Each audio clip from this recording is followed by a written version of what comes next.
je suis à hier, dans ma ville, devant ce cinéma. Demain, si Emmanuel Macron poursuit son projet qu'il vient d'avouer lors d'une conférence de presse au Conseil européen, eh bien demain, il y aura soi-disant un pass santé, c'est-à-dire une ségrégation, une discrimination incroyable qui ne vous permettra pas d'aller dans ce cinéma. Et en plus, ce sera à la tête du client. Qu'est-ce que je veux dire par là?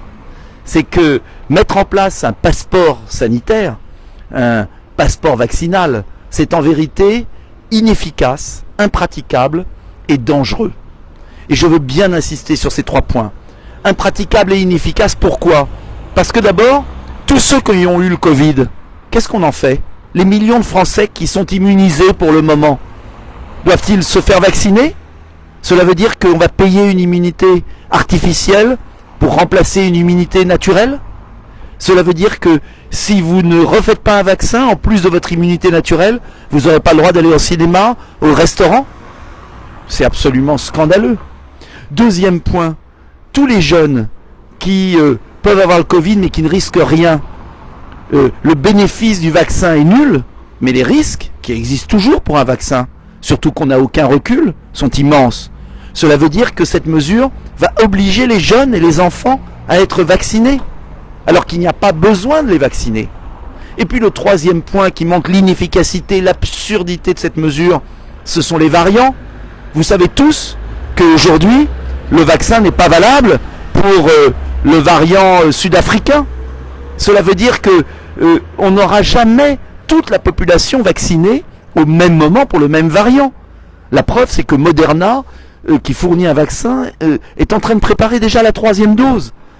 Et donc, vous pouvez avoir un passeport vaccinal, vous pouvez être vacciné, et vous pouvez transmettre d'abord, et puis vous pouvez ne pas être protégé s'il y a un nouveau variant.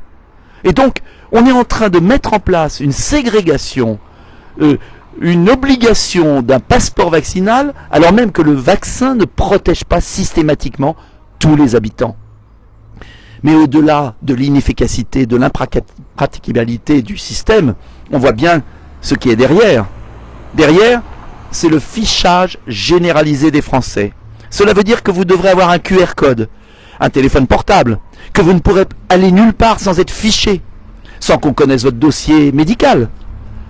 Je vous rappelle que 500 000 dossiers médicaux ont été hackés, c'est-à-dire volés sur des plateformes. Cela veut dire qu'il n'y a plus aucune intimité. Cela veut dire qu'il n'y a plus rien. Je ne sais pas si vous réalisez ce que veut dire ce pass vaccinal, ce pass sanitaire. C'est une aliénation générale, c'est Orwell. Et on ne peut pas l'accepter. Voilà pourquoi on se battra, et je me battrai jusqu'au bout. On peut considérer qu'un pays a le droit de mettre une condition pour entrer sur son sol à la frontière. C'est le test PCR que je comprends. Mais de là à se servir de cela pour ficher tous les Français, pour mettre en place une ségrégation, une discrimination, pour obliger à laisser son nom, son adresse, c'est une société abominable qu'on nous prépare. Et Emmanuel Macron est l'homme de cette société. Alors en 2022, à la présidentielle, il y aura un choix très simple. Soit vous votez pour des gens qui veulent vous mettre une puce pour vous surveiller, soit vous votez pour quelqu'un qui veut vous libérer. Et moi, je me battrai toujours pour la liberté des Français. Alors bien sûr, il n'y a pas de liberté sans risque. Mais la vie a toujours un risque. Et il n'y aura jamais de risque zéro. Et c'est pourquoi il faut davantage soigner les gens, plutôt que les enfermer, plutôt que les ficher, plutôt que les discriminer. C'est un choix de société fondamental qui est devant nous. Je vous invite à partager cette vidéo. Je vous invite à en parler à vos voisins, à vos amis, à votre famille, car c'est de la liberté qui est en cause. Et la France est une terre de liberté. Et moi, je n'accepterai jamais que les Français deviennent, comme en Chine, esclaves d'une société totalitaire.